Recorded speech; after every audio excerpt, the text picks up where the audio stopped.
Guys I need your attention. हम लोग अभी जा रहे हैं डबल स्लिट इंटरफेरेंस के ऊपर। उसके बाद हमारे पास डिफ्रैक्शन ग्रेटिंग आ जाएगा और उसके बाद में पोलराइजेशन वगैरह आ जाएगा। अब जरा मेरी बात सुनो, सबसे इंपॉर्टेंट चीज है, let's talk about the word coherence.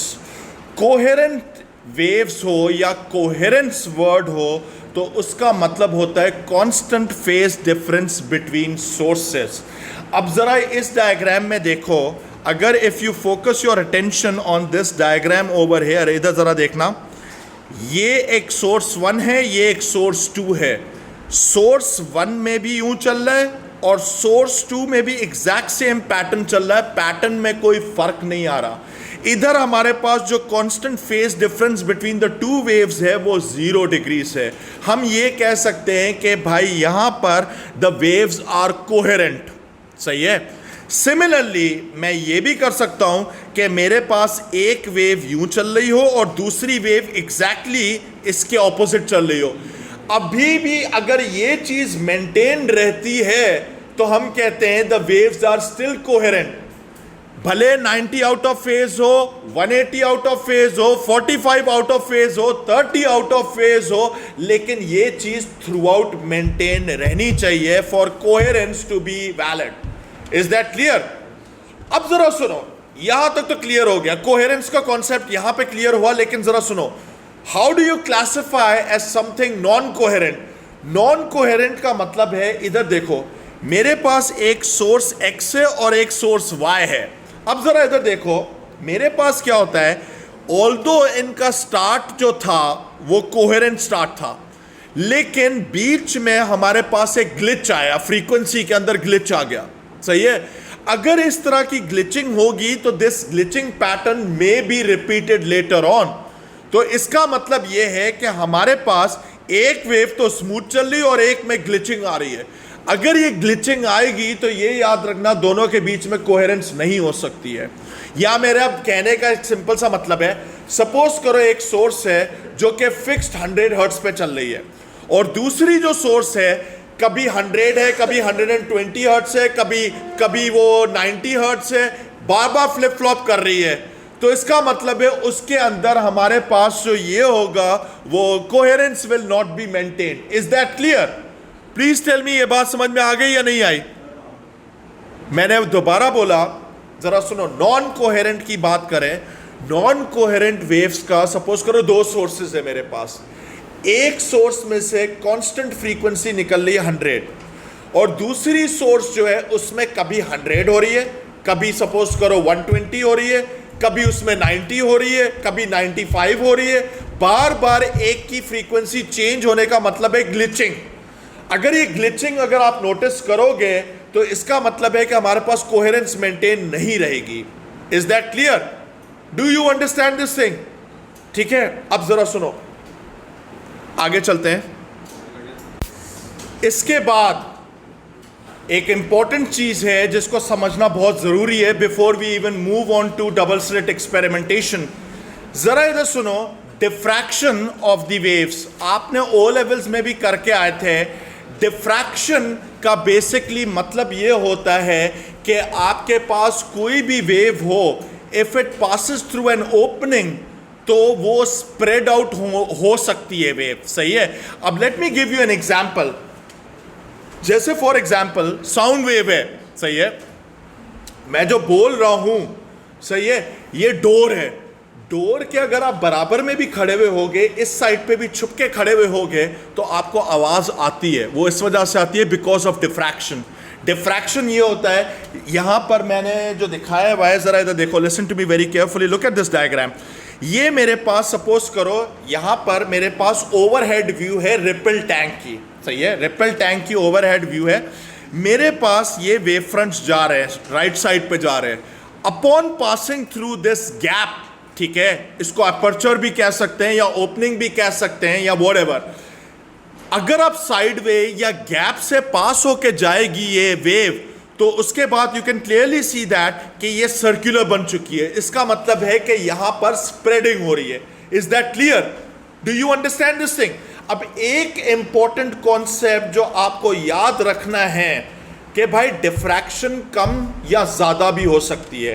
Rule ये है फॉर मैक्सिमम डिफ्रैक्शन, अगर मुझे मैक्सिमम डिफ्रैक्शन चाहिए तो उसके लिए हमारे पास ओपनिंग का साइज मैटर करता है और खुद वेव की वेवलेंथ मैटर करती है। यानी भाई ये दो वेव फ्रंट्स नजर आ रहे हैं आपको, सही है? इन वेव फ्रंट के बीच का जो डिस्टेंस होता है wave front to wave front कितना होता है? 1 लैम्डा, यानी वेवलेंथ के बराबर होता है, हाँ या ना? सही है। अगर ये वेवलेंथ के बराबर है एंड लेट्स से कि ये डिस्टेंस वेवलेंथ है और ये ओपनिंग का जो गैप हो, अगर ये ओपनिंग का गैप भी इस वेवलेंथ के कंपेरेबल हो, आसपास ही हो वैल्यू, तो ये याद रखना कि अगर ये दोनों गैप्स और ये गैप और वेवलेंथ अगर तकरीबन बराबर बराबर होगी तो याद रखो मैक्सिमम डिफ्रैक्शन होगी, मैक्सिमम स्प्रेडिंग होगी। Is that clear? Do you understand this thing? ठीक है, ये कॉपी कर लो, फिर इसके बाद इस पे और भी डिस्कशन करते हैं। एक मेजर चीज है वो ये है, एक थंब रूल है। थंब रूल ये है कि अगर आप वेवलेंथ को बढ़ाओगे, सुन लो थंब रूल है, वेवलेंथ को बढ़ाओगे तो डिफ्रैक्शन बढ़ेगी, सही है? और अगर आपने गैप साइज को छोटा किया तब भी डिफ्रैक्शन बढ़ती है। Is that clear? This is a thumb rule. ये थंब रूल मैंने यहां पे लिखा हुआ है। Smaller gap means more diffraction, larger wavelength means more diffraction. Is that clear? ये चीज आपको याद रखनी है। Is that clear? अच्छा, एक चीज और भी है जो सवाल यहां पे किसी ने पूछने की जहमत नहीं की। सर अभी आपने कहा था, मुझे बोल सकते थे कि सर अगर सपोज करें गैप साइज और जो वेवलेंथ है दोनों बराबर है, आपने कहा मैक्सिमम डिफ्रैक्शन है, अगर मैंने इससे भी ज्यादा छोटी मैंने गैप को किया तो क्या डिफ्रैक्शन और बढ़ेगी? नहीं, डिफ्रैक्शन वही रहेगी, सिर्फ एक चीज का नुकसान हो जाएगा, हमारे पास जो फर्दर जो वेव फ्रंट्स आएंगे उनकी इंटेंसिटी गिर जाएगी। Is that clear? लेकिन थंब रूल ये है कि अगर मुझे इसकी डिफ्रैक्शन को कंट्रोल करना है मैक्सिमम को छोड़कर, तो ये याद रखो कि अगर आप वेवलेंथ बढ़ाओगे डिफ्रैक्शन हमेशा बढ़ेगी। Is that clear? अब जरा इस डायग्राम पे देखो, यहां पे देख सकते हो कि मेरे पास जो गैप साइज है, ये यहां से लेकर यहां तक गैप, ये जो गैप जो आ रहा है this is quite large compare to the wavelength. So इसका मतलब है हमारे पास मिनिमल डिफ्रैक्शन हो रही है, आपके पास प्योर सर्कल्स नहीं आ रहे हैं। Is that clear? ठीक है। हाँ, इस सिचुएशन में अगर मैं आपको बोलूं कि भाई मुझे डिफ्रैक्शन बढ़ानी है, 2 मार्क का सवाल हो, व्हाट विल यू राइट? एक बंदा बोले, जोर से बोले ताकि इसमें भी आवाज जाए। Yes, exactly. या तो आप इसका गैप को छोटा कर दो या एक काम करो चुपचाप वेवलेंथ को बढ़ा दो। Do you understand this thing? Clear है? Is that clear? ये चीज आपको याद रखनी है। अगर आपने याद नहीं रखी तो एमसीक्यूज में बहुत आपके धक्के लगेंगे। समझ गए? चले आगे। ओके, अच्छा, इसके बाद हमारे पास एक एक्सपेरिमेंट आता है जिसको हम लोग कहते हैं डबल स्लिट एक्सपेरिमेंट। अब जाहिर सी बात है, ऐसा अगर आप डायग्राम अपनी जिंदगी में देखोगे तो घंटा कुछ समझ में नहीं आएगा। इस डायग्राम को मैं बिल्कुल स्क्रैच से कराना चाहता हूं। कैसे करवाऊंगा? ड्रॉ करके। मेरी बात सुनो, सबसे पहले डबल स्लिट क्या होगा वो समझना आपके लिए बहुत इंपॉर्टेंट है। उसको अभी मैं समझाने की आपको कोशिश करूंगा। इधर देखो, सबसे पहले this is a double slit. Double slit basically एक कार्ड होगा, सही है? उसमें हमारे पास 2 ओपनिंग होंगी। एक ओपनिंग आपके सामने ये है और एक ओपनिंग मेरे पास ये है। यहां तक बात समझ में आई, हाँ या ना? अगर ये आपको समझ में आ गया तो इसके अंदर एक बड़ी इंपॉर्टेंट एक वैल्यू होती है। ये हमारे पास स्लिट 1 है और ये स्लिट 2 है। स्लिट्स क्या है? ओपनिंग्स हैं एक कार्ड के ऊपर, सही है?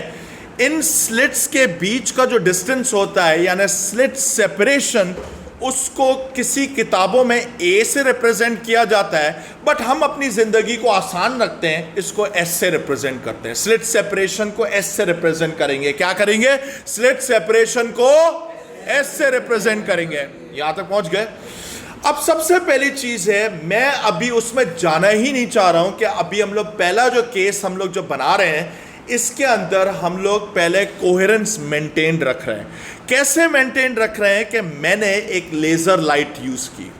Do you understand this thing? ये बेसिकली एक लेजर है मेरे पास, और लेजर में से लाइट जाती है और इन दोनों होल्स पे जाके गिरती है एक साथ। सही है? मतलब ये जो लेजर है बहुत पतली होती है लेजर लाइट, तो आपको पता है, और ये जो इनकी जो स्लिट सेपरेशन होगी ये भी बहुत छोटी होगी। तो you do understand the mathematics. मैंने बहुत जूम इन किया है ताकि आपको ये नजर आ रहा हो। ये बात समझ में आई? अब हमें पता है कि यार लेजर आ रही है। एक तो सबसे पहली चीज है कि लेजर मोनोक्रोमैटिक होती है। मोनोक्रोमैटिक का मतलब यह होता है कि सिंगल वेवलेंथ, यानी एक सिंगल कलर। ये नहीं हो कि दो तीन कलर का मिक्सचर हो। समझ गए? एक मोनोक्रोमैटिक वेवलेंथ मैंने लिए। मोनोक्रोमैटिक का मतलब है सिंगल फ्रीक्वेंसी या सिंगल वेवलेंथ। क्लियर है? एक सिंगल शार्प कलर। समझ गए? अच्छा, अब मैंने इस लेजर को इसमें से पास करवाया, ठीक है, इन दोनों स्लिट्स में से पास करवाया, इसमें से और इसमें से भी।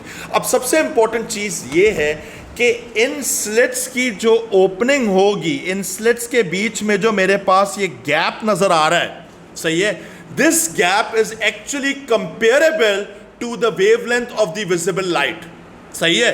अगर ये कंपेरेबल है तो हमारे पास कौन सा फिनोमेना होगा? क्या होगा फिनोमेना? डिफ्रैक्शन। भाई अभी तो बताया था, डिफ्रैक्शन का मतलब है स्प्रेडिंग ऑफ द वेव होनी चाहिए। Do you understand this thing? अब होगा क्या, वो जरा समझने वाली बात है। सबसे पहले मेरे पास सामने एक स्क्रीन लगी हुई है। Can you see that on the right? Screen है, ये मीटर्स के अंदर इसका डिस्टेंस होता है, अच्छी खासी दूर होती है स्क्रीन, और ये डार्क रूम में किया जाएगा एक्सपेरिमेंट। जाहिर सी बात है रोशनी में नहीं करेंगे हम लोग। अच्छा, अब सबसे इंपॉर्टेंट चीज ये है, अब जरा इसको समझने की कोशिश करना। इसमें से मैं जो है ना ग्रीन कलर से मैं रिप्रेजेंट करूंगा, या बल्कि रेड से ही कर लेते हैं। मेरे पास जो है, जरा इधर देखना, अभी पहले मुझे जो है ना एक थोड़ी सी देर रुक जाना, पहले मुझे एक लाइन बनाने देना, इधर स्ट्रेट लाइन, ठीक है। ये मेरे पास एक स्ट्रेट लाइन बन गई। अब ज़रा सुनो, लिसन, मेरी बात ज़रा सुनना। इस लाइन को मैं एडजस्ट कर रहा हूँ। बेसिकली मेरे पास ये जो लेज़र है ये स्प्रेड आउट हुई, ठीक है। ये सपोज करो यहाँ तक स्प्रेड आउट हो गई। क्लियर है? यहाँ तक मेरे पास स्प्रेड आउट हुई है। सिमिलरली मैं इसी का ही एक इधर भी एक और वर्जन भी इसको ले आता हूँ। इसको हम लोग इधर ले आते हैं। इसी एंड से मेरे पास लेज़र स्प्रेड आउट हो गई। समझ गए? सपोज करो ये लेज़र यहाँ पे जा रही है। अग्रीड? ये लेज़र पूरी स्प्रेड आउट हुई है, यानी पूरा का पूरा रीजन में स्प्रेड आउट हुई है। समझ गए? यहाँ तक समझ गए? सिमिलरली मैं एक और काम कर सकता हूँ। इधर देखो,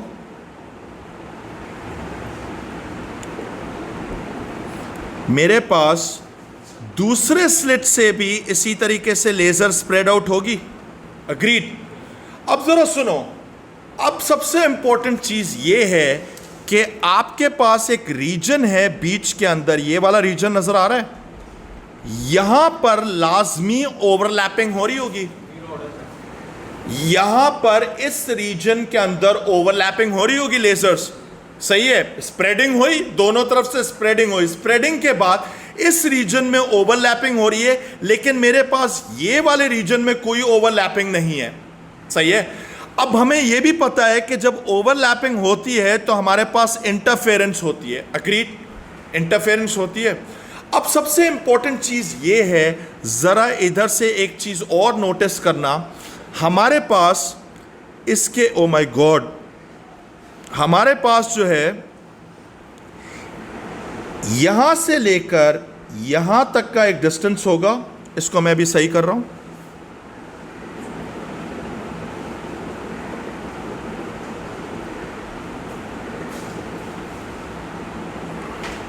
और इसको इधर पेस्ट कर देते हैं। क्या क्या नहीं करना पड़ रहा। और इसको हम लोग रीएडजस्ट करते हैं, ठीक है।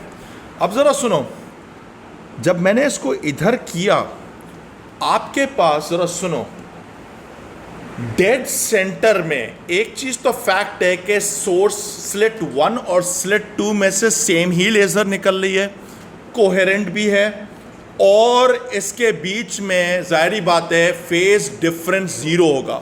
एग्रीड, फेज डिफरेंस जीरो होगा। अब सबसे इंपॉर्टेंट चीज है जो मैंने ब्लैक लाइन से शो किया है, ये मेरे पास पाथ है, ठीक है, दोनों पाथ्स हैं। अब जाहिर सी बात है स्लिट 1 और स्लिट 2 के बीच में ये एक डेड सेंटर वाला पाथ है, सही है। अगर ये डेड सेंटर है तो इसका मतलब है इसकी लेंथ और इसकी लेंथ बराबर होगी। यहां पर मेरे पास पाथ डिफरेंस कितना होगा? जीरो। अगर यहां पे पाथ डिफरेंस जीरो होगा तो यहां पर आपके पास मैक्सिमम रीजन बनेगा। अग्रीड। इसको हम लोग कहते हैं ब्राइट फ्रिंज। क्या बोलते हैं इसको? ब्राइट फ्रिंज बोलेंगे, सही है। यहां पर हमारे पास कंस्ट्रक्टिव इंटरफेरेंस हो रही होगी और यहां पर मैं इसकी डिटेल भी लिख रहा हूं कि यहां पर जो मेरे पास पाथ डिफरेंस आएगा, path difference is equal to zero, सही है, 0 डिग्रीज। अग्रीड। यहां तक भी पहुंच गए, सही है। बल्कि 0 डिग्रीज क्यों बोल रहा हूं? जीरो, सही है। Path difference zero, path difference बोला है, फेज डिफरेंस नहीं बोला है। यहां तक पहुंच गए? अच्छा, अब जरा सुनो, इसी के बराबर में मेरे पास यहां पर सपोज करो, बल्कि इस पॉइंट पर, सही है, मेरे पास पाथ डिफरेंस एग्जिस्ट करेगा। यानी कहने का मतलब यह है, इधर देखना, अब इसको यार डायग्राम को आपको जो है ना बहुत समझना पड़ेगा, वरना जो है ना एक दफ़ा ही करवा सकता हूँ, बार बार नहीं करवा सकूँगा। यहां से मेरे पास, ओह माय गॉड, एक और ही कलर यूज करते हैं। Let's draw a line. अच्छा, इधर देखो,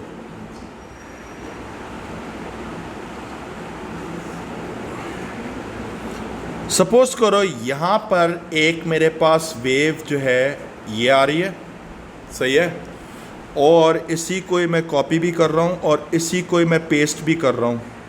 I know this is quite complicated but this is the only way I can explain this. ये वाली इधर आकर मीट करती है, ये ग्रीन लाइन नजर आ रही है आपको, सही है।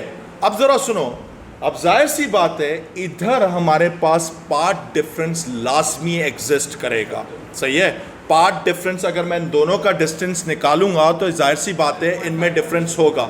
अब सपोज करो कि ये वाला जो मेरे पास पाथ डिफरेंस जो है, यहाँ पर मेरे पास जो है, सपोज करो यहाँ वाला जो पाथ डिफरेंस मेरे पास आता है, मैं इधर ही लिख रहा हूँ ताकि मैं इसको फिलअप कर सकूँ, यहाँ पर आ रहा है हाफ लैम्डा का पाथ डिफरेंस। अगर ये हाफ लैम्डा का होगा तो यहाँ पर मेरे पास डार्क फ्रिंज बनेगा। अग्रीड, क्योंकि यहाँ पे डिस्ट्रक्टिव इंटरफेरेंस होगी, यानी मैं इसको लिखूंगा डार्क फ्रिंज। अग्रीड, यहां तक क्लियर है ये बात? सही है। अच्छा, फिर उसके बाद फिर सिंपल सी कैलकुलेशंस है कि इसके बराबर में भी मेरे पास डार्क फ्रिंज होगा। इधर लिख सकता हूं डार्क फ्रिंज, इसको हम लोग फ्रिंजेस बोलते हैं। फ्रिंज, ये जो ब्राइट स्पॉट्स या डार्क स्पॉट्स को हम लोग फ्रिंजेस बोलते हैं, ठीक है। यहां पे भी मेरे पास जो पाथ डिफरेंस आ रहा होगा वो हाफ लैम्डा के बराबर होगा, सही है। ये याद करो कि पहली क्लास के अंदर ही मैंने जान निकाली थी एक डायग्राम करवाकर। अग्रीड, उसको मैंने फिर दूसरी क्लास में रिवाइज भी करवाया था। अब जरा सुनो, इसके बराबर में फिर मेरे पास एक और ब्राइट फ्रिंजेस बनेंगे। अब इन ब्राइट फ्रिंजेस की जो आइडिया ये होगा कि अगर ये भी ब्राइट फ्रिंज है तो इधर जो मेरे पास जो पाथ डिफरेंस आएगा वो कितना आएगा? यहां पर पाथ डिफरेंस लैम्डा आएगा। Do you understand this thing? Similarly इधर वाले में भी मेरे पास ब्राइट फ्रिंज बनेगी और यहां पे भी पाथ डिफरेंस कितना आएगा? 1 लैम्डा, यानी लैम्डा। अग्रीड बेटे, मैंने बताया था कि हमेशा होल नंबर ऑफ लैम्डा अगर पाथ डिफरेंस होता है तो हमेशा वहां पे कंस्ट्रक्टिव इंटरफेरेंस होती है और ब्राइट फ्रिंजेस बनते हैं। इसलिए क्या जीरो वाले में ये है, जरा सुन लो, दोबारा सुनो, ये वाला जो पॉइंट है इधर देखो, इस वाले डेड सेंटर पोजीशन में मेरे पास पाथ डिफरेंस जीरो है।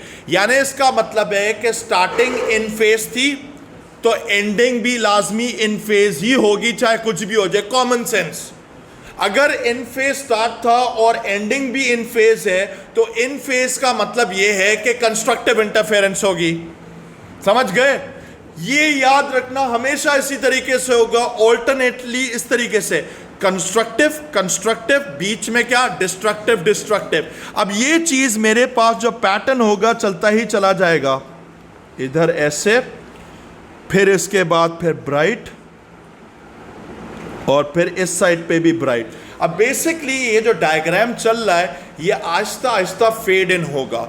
अब एक बड़ी इंपॉर्टेंट चीज है जो मैं आपको बताना चाह रहा हूं, ऑल्दो यहां पे तो मैंने सेपरेशन इन फ्रिंजेस के बीच में बहुत शार्प दिखाई है, रियल वर्ल्ड में ये सेपरेशन ब्लर्ड होती है, यानी आपको इतना क्लियरली पता नहीं चलता, आपको एवरेजिंग करनी पड़ती है। Do you understand this thing? और ये जो सेपरेशन वगैरह अगर आपको स्टडी भी करनी है तो you need to use a microscope. यहां तक पहुंच गए? Is that clear? हाँ या ना? अब सबसे इंपॉर्टेंट चीज इसके अंदर ये है, जो एक डिस्टेंस है जिसका हमने जिक्र नहीं किया था, वो डिस्टेंस ये वाला है, ब्राइट टू ब्राइट या डार्क टू डार्क। ये डिस्टेंस हमेशा कांस्टेंट होगा। इस डिस्टेंस को हम लोग फ्रिंज सेपरेशन कहते हैं। इसको क्या बोलते हैं? Fringe separation. इस फ्रिंज सेपरेशन को हम लोग रिप्रेजेंट करते हैं एक्स से। समझ गए? Is that clear? Do you understand this thing? अब जरा एक चीज मेमोराइज कर लो फिर से, जरा सुनो। मेरे पास एक ब्राइट फ्रिंज था सेंटर में, सही है, ब्राइट फ्रिंज था। उसके बाद जरा सुनो, एक ब्राइट फ्रिंज और बना, पार्ट डिफरेंस जहां पे लैम्डा था, सही है। अब मेरा आपसे सवाल है, जो नेक्स्ट ब्राइट फ्रिंज बना है उससे थोड़ा दूर कौन सी पोजीशन, कितना पार्ट डिफरेंस होना चाहिए कि मेरे पास डार्क फ्रिंज बने एक और? मेरा कहने का मतलब है, ये डायग्राम है ना, इधर देखो। अच्छा छोड़ो यार, इस डायग्राम पे ही देख लो। हमारे पास इस पर्टिकुलर पोजीशन में पार्ट डिफरेंस कितना था? नहीं बेटे, डार्क फ्रिंज की पोजीशन है हाफ लैम्डा, हाफ लैम्डा था। इस वाली पोजीशन पे पार्ट डिफरेंस कितना होगा? नहीं बेटे, कितना? 3/2 लैम्डा इधर पार्ट डिफरेंस होगा। अग्रीड? अच्छा, इस वाली पोजीशन पे क्या होगा पार्ट डिफरेंस? 2 लैम्डा। अग्रीड? ये बात समझ में आ गई? Is that clear? क्लियर है या नहीं है? या इस तरीके से मैं आपको मेमोराइज कर रहा हूं, लिखवा के करवा लेता हूं। इधर सुनो, लिसन लिसन, इसको भी ये आसानी क्रिएट करते हैं आपके लिए। भाई सपोज करो बीच में मेरे पास ब्राइट बना, सही है। इस ब्राइट पे मेरे पास सेंटर ब्राइट है, तो इधर मेरे पास होगा पार्ट डिफरेंस जो होगा 0 होगा। अग्रीड? समझ गए? और इसके बराबर में मेरे पास डार्क फ्रिंज बनेगा और इसके बराबर में भी डार्क फ्रिंज बनेगा। अगर मेरे पास ये डार्क फ्रिंज बन रहा है तो मेरा एक सवाल है कि डार्क फ्रिंज पे मेरे पास कितना होगा? हाफ लैम्डा होगा, और इधर भी कितना होगा? हाफ लैम्डा होगा। और इसके बराबर में फिर मेरे पास एक और ब्राइट फ्रिंज आ रहा है, ब्राइट फ्रिंज आ रहा है, तो इधर कितना होगा पार्ट डिफरेंस? लैम्डा होगा, और इधर भी लैम्डा होगा। यहां तक पहुंचे?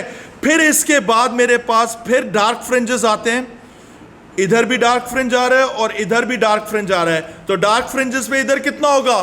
3/2 लैम्डा होगा, और इधर भी कितना होगा? 3/2 लैम्डा। फिर उसके बाद एक ब्राइट आ रहा है, तो उस पर कितना होगा? 2 लैम्डा होगा। और फिर इसके बाद जो डार्क फ्रिंज इस साइड पर आ रहा है वो कितना होगा? 5/2 लैम्डा होगा। Is that clear? समझ गए? यही चीज राइट साइड पे भी रिपीट कर लेते हैं।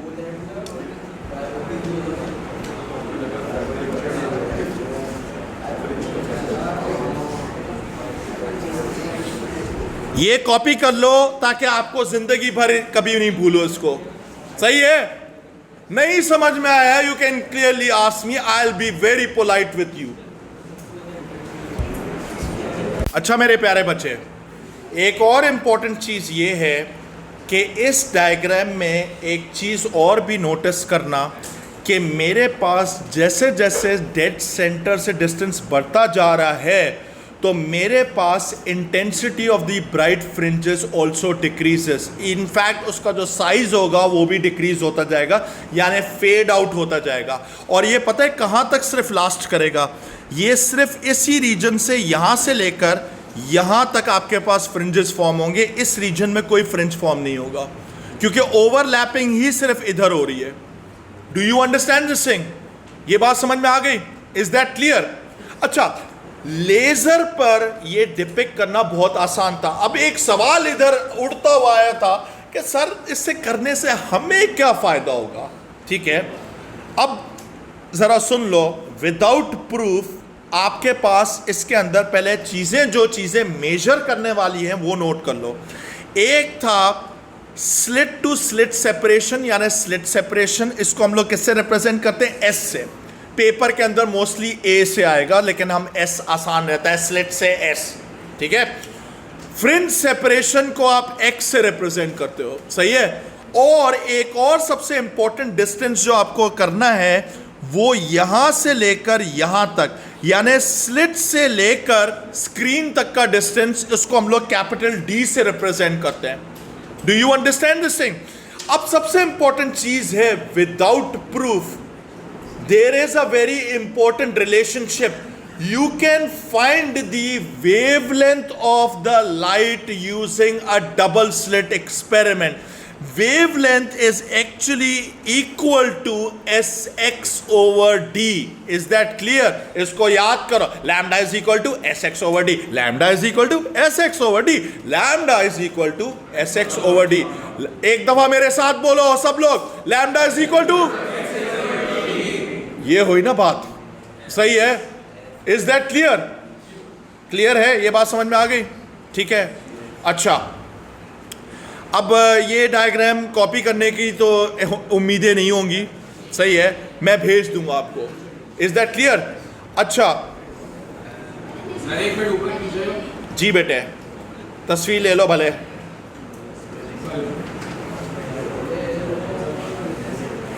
अच्छा, एक मिनट, ये डायग्राम है। इसके बाद एक छोटी सी इंपॉर्टेंट चीज है, वो ये वाला स्टेटमेंट एक दफा फिर से कॉपी कर लो।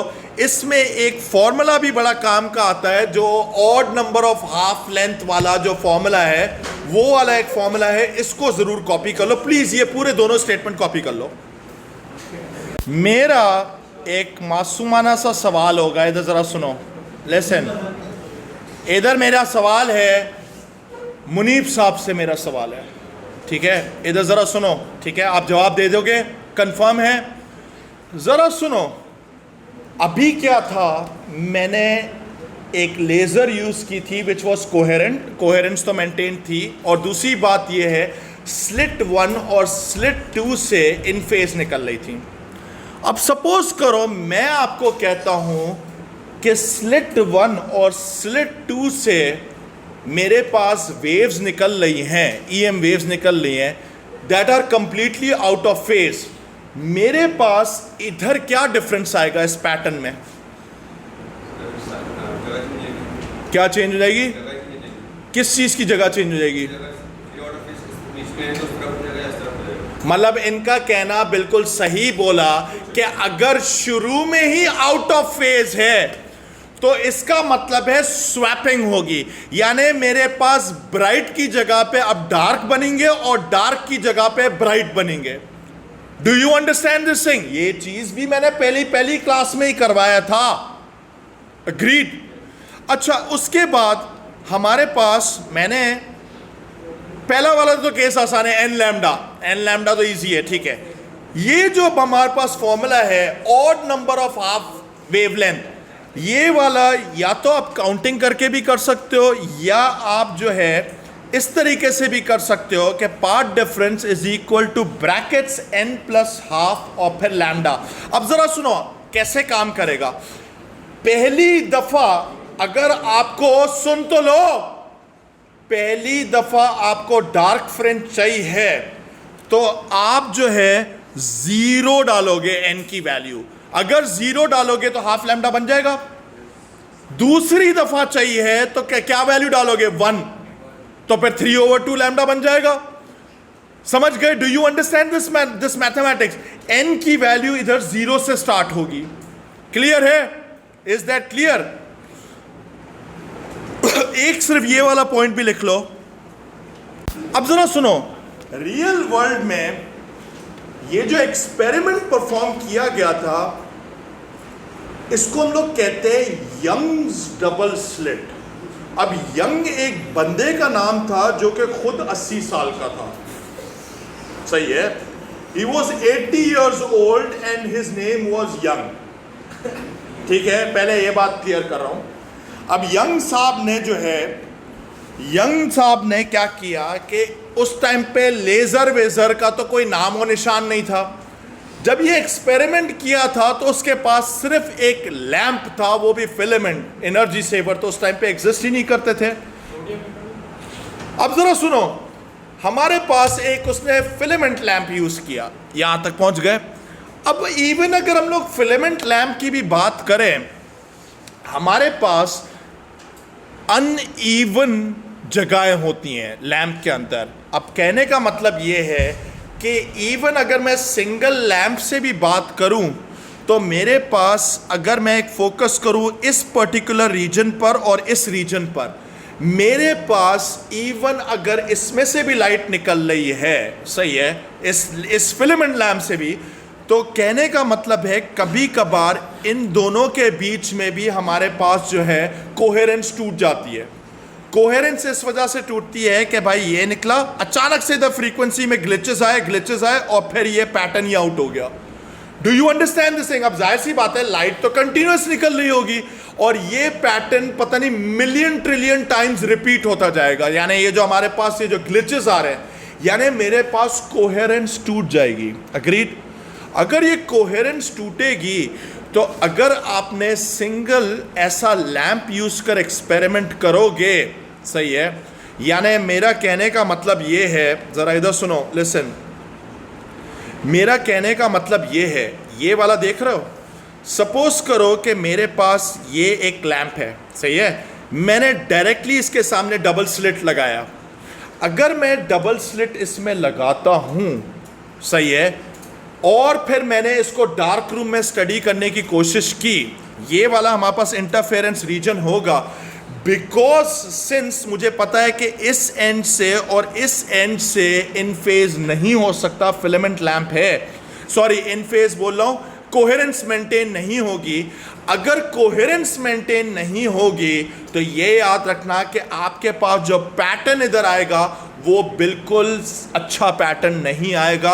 आपके पास इनफैक्ट वो जो चीज़ें होंगी, जो इंटरफेरेंस है, वो क्लियरली नज़र ही नहीं आएगी। आपको इंटरफेरेंस का बहुत ही पुअर पैटर्न नज़र आएगा। In fact to be very honest, वो पैटर्न कहने के लायक भी नहीं होगा। Do you understand this thing? इस पर यंग साहब को बहुत गुस्सा आया, सही है, 80 साल का था, जल्दी से ब्लड प्रेशर हाई हो गया, यंग भी था, तो उसको बहुत इस पर गुस्सा आता है, ठीक है। वो बोलता है कि उसने पता नहीं कितनी दफ़ा ये एक्सपेरिमेंट करता है, थॉमस एडिसन से इंस्पायर्ड था कि उसने लाइट बल्ब बनाया था 10,000 अटेम्प्ट्स के बाद। तो ये भी यंग था, सही है, 80 साल का है, तो क्या हो गया, age is just a number. तो उस यंग साहब ने इस एक्सपेरिमेंट को कंटिन्यूअसली परफॉर्म किया, ब्लड प्रेशर पूरा हाई हो गया, आंखों से खून निकलना शुरू हो गया, लेकिन रिजल्ट नहीं आता। यंग साहब को थोड़ी सी देर के बाद ही नींद आ जाती है। नींद के बाद उठता है तो उसके दिमाग में एक आइडिया आता है। वो बोलता है, इधर बोलने के उठने के साथ जो है ना, उसके दिमाग में आता है कोहेरेंस, एक वर्ड उसके दिमाग में आता है, और कोहेरेंस 10 बार बोलता है। ये कोहेरेंस वर्ड ही इस यंग साहब ने बोला। फिर उसके बाद जो है, जरा सुनो, वो क्या करता है, यंग साहब जो है उसने एक फिर कारनामा अंजाम दिया। उसने क्या किया, उसने इस नॉन कोहेरेंट लाइट को पहले एक सिंगल स्लिट से पास करवाया। You can clearly see it over here, look at this part. उसने एक स्लिट पहले रख दिया ताकि एक ही सेंटर पॉइंट से लाइट निकले मेरे पास। अब कहने का मतलब यह है, यहां से यहां तक तो नॉन कोहेरेंट थी, ठीक है, टूटा फूटा था। जब इधर से लाइट स्प्रेड आउट होके निकलती है तो ये कंफर्म कोहेरेंट लाइट होगी मेरे पास। कोहेरेंट का मतलब ये है कि भाई इधर मेरे पास कांस्टेंट फेज डिफरेंस होगा। उसके बाद हमने जाके जब स्लिट से पास करवाया लाइट को, तो तब हमारे पास ये वाला पैटर्न दोबारा से आ जाता है जो अभी हम सीख कर आए थे लेजर वाले से। All the mathematics still remain the same, but remember this thing: if you are using a non-coherent source, you need to pass it through a single slit to make sure that it is coherent. Otherwise, you will not see a pattern like this. Is that clear? ये बात याद रहेगी। तो coherence इतना important था। उस experiment करने के फौरन बाद he died on the spot. समझ गए जी बेटे? यंग एज थी, बहुत सही है। यंग साहब जो थे ही एक्सपायर्ड। Is that clear? ठीक है। अच्छा, अब सबसे इंपॉर्टेंट चीज ये है कि हमारे पास यहां तक तो पहुंच गए। अब हमारे पास सबसे इंपॉर्टेंट चीज ये है कि हमारे पास इंटरफेरेंस जो है वो सिंगल स्लिट से भी हो सकती है। सिंगल स्लिट का रिजल्ट बहुत ही घटिया रिजल्ट आएगा आपके पास।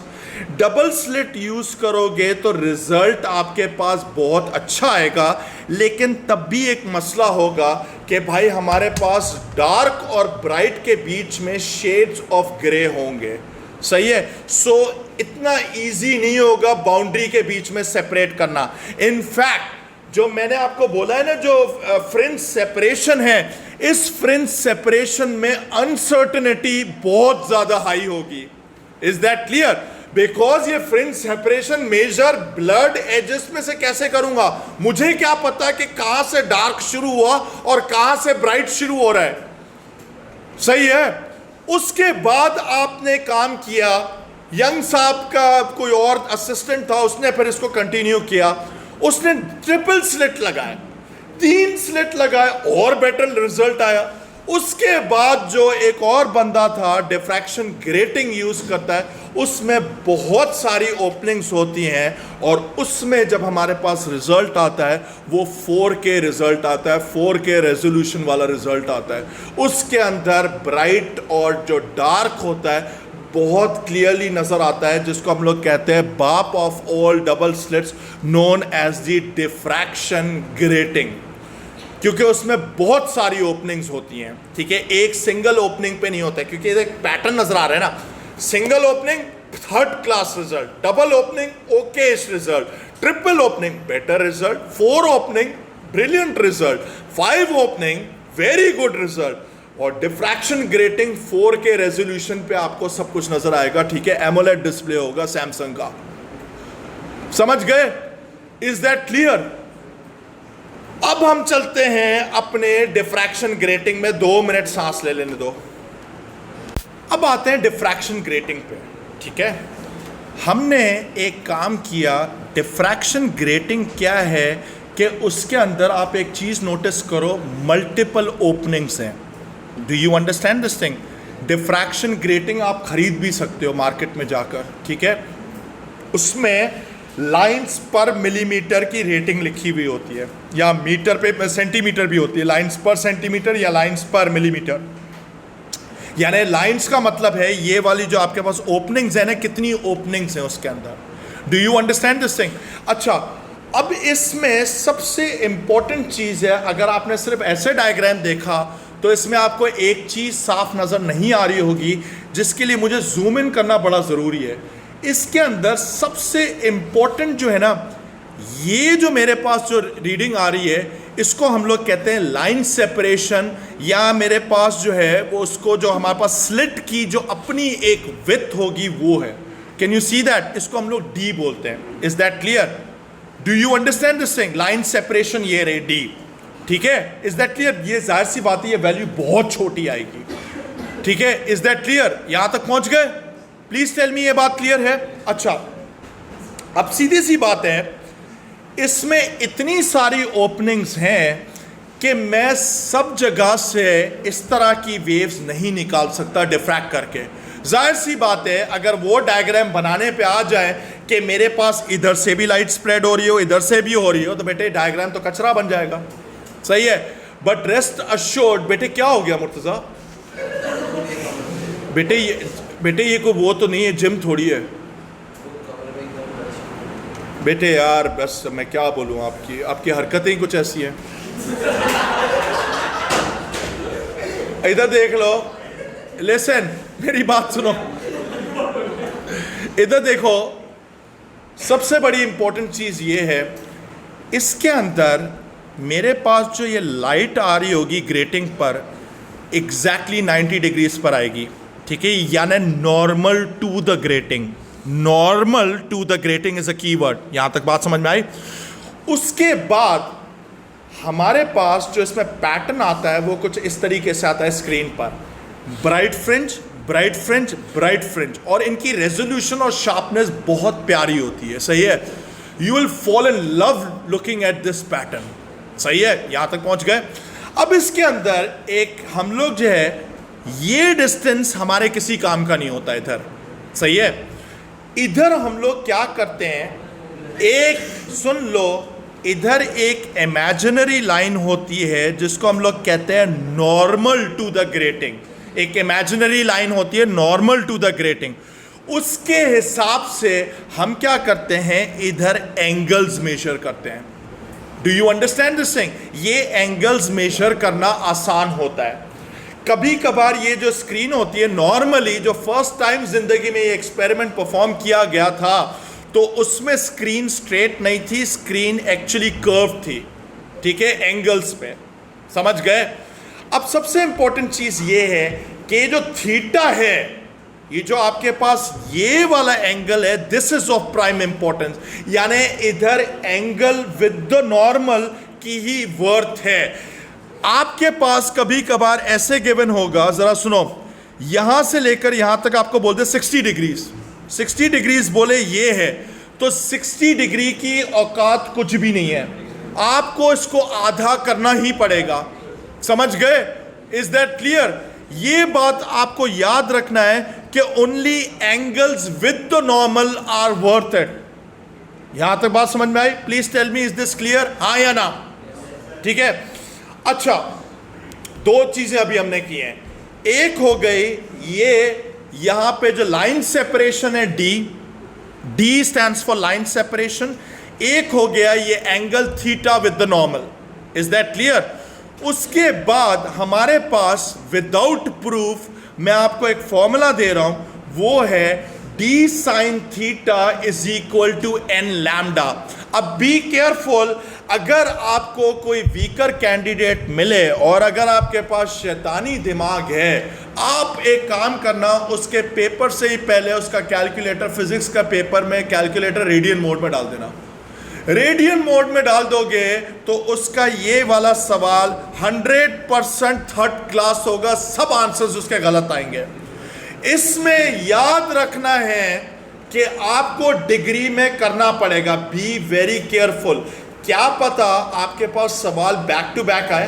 पहले वाले में आपसे बोले कि फेज डिफरेंस रेडियंस में निकालो, आपने सोचा कैलकुलेटर को ही रेडियन में कर लेता हूं, और उसके बाद जो है, वैसे जरूरत तो नहीं पड़ती है, लेकिन अगर आपने फर्ज करो कर दिया रेडियन में, आपने बोला रेडियन में था, रेडियन में कर लिया, उसके बाद भूल गए, इधर आ गए, इस इंटरफेरेंस वाले पे आ गए, आप डिफ्रैक्शन ग्रेटिंग पे आ गए, और आपने रेडियन में ही छोड़ दिया, बेटा कचरा हो जाएगा 100%, सही है। So it is very important to understand कि theta should be in degrees, please be very very careful. अब इसमें क्या है, डी क्या है, लाइन सेपरेशन, जो कि ये वाली सेपरेशन थी। थीटा क्या है, वो ये वाला एंगल था। उसके बाद एन क्या है, ये ऑर्डर है, सही है, ऑर्डर। यानी मेरे पास जरा सुनो, जीरो ऑर्डर बड़ा इंपॉर्टेंट होता है, लेकिन इस फॉर्मूला में जो ऑर्डर नंबर स्टार्ट होगा वो 1 से स्टार्ट होगा। यानी फर्स्ट ऑर्डर ये वाले हो गए, सेकेंड ऑर्डर यहां पे कहीं पे होंगे, थर्ड ऑर्डर कहीं और पे होंगे, हो सकता है, सही है। एक और लिमिटेशन ये है कि ये जो थीटा होगा ये मैक्सिमम सिर्फ 90 डिग्री तक जा सकता है, समझ गए। अगर 90 डिग्री से एक्सीड कर रहा है तो इसका मतलब ये है कि आपके पास फिर ये डिफ्रैक्शन तो नहीं हुई, ये तो रिफ्लेक्शन तक पहुंच गए होगे आप। Do you understand this thing? 90 is the ultimate limit over here. Theta can only be between between 0 and 90 degrees. Got it? समझ गए? Is that clear? अब जरा सुनो, सिर्फ ये डायग्राम एक दफा कॉपी कर लो और ये लिख लो, उसके बाद I will stop the class over here, will continue in the next class. क्या? Line separation. D stands for line separation. Class is dismissed.